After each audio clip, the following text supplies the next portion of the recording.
কিছু বলবা? তোকে একটা কথা বলবার ছিল।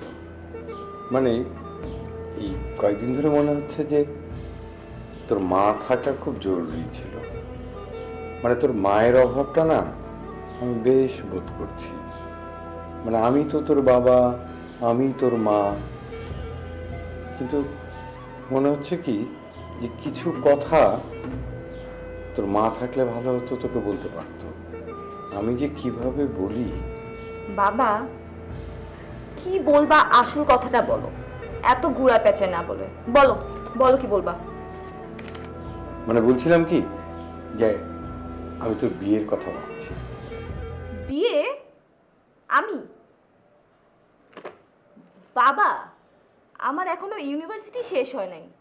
আমার স্টাডি কমপ্লিট করতে হবে, চাকরি করতে হবে, তারপর অনেক বড় হব আমি। এখন আমি বিয়ের কথা ভাবতেও পারি না বাবা। প্লিজ তুমি আমাকে বিয়ের জন্য জোরাজোরি করো না, প্লিজ। না না, এখনই বিয়ের কথা বলছি না। আমি বলছি কি যে কোনো ছেলের সাথে তোর সম্পর্ক, মানে সম্পর্ক মানে ওই যে চেনা জানা আছে কিনা, আর যদি না থাকে তাহলে কি ধরনের ছেলে তোর পছন্দ সেটাও তো জানা দরকার, তাই না? বাবা, যেহেতু আমি এখনো বিয়ের কথা ভাবিনি, তো ছেলের তো কোর্স কোনো প্রশ্নই ওঠে না। বাট বিয়ের জন্য কেমন ছেলে দরকার? উম,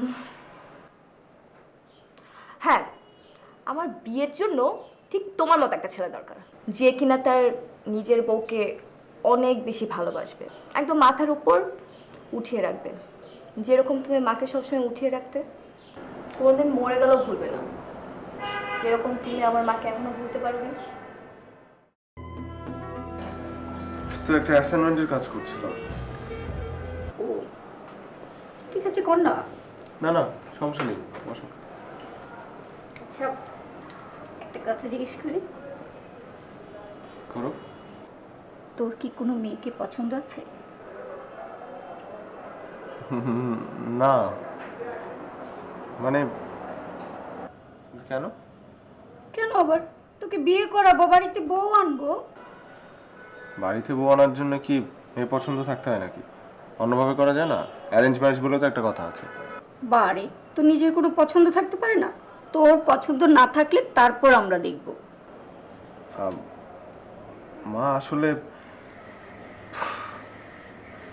কোনো মেয়ের যদি বিহেভ পছন্দ হয়, দেখা যায় তার কোনো অন্য একটা জিনিস খারাপ, বা অন্য কোনো একটা জিনিস ভালো হলে এটা খারাপ।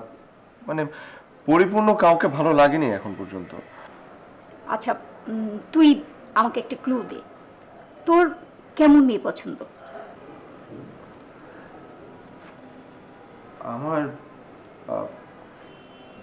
তোমার মতো সহজ সরল একটা মেয়ে পছন্দ, যার মধ্যে কোনো কমপ্লিকেশন নেই।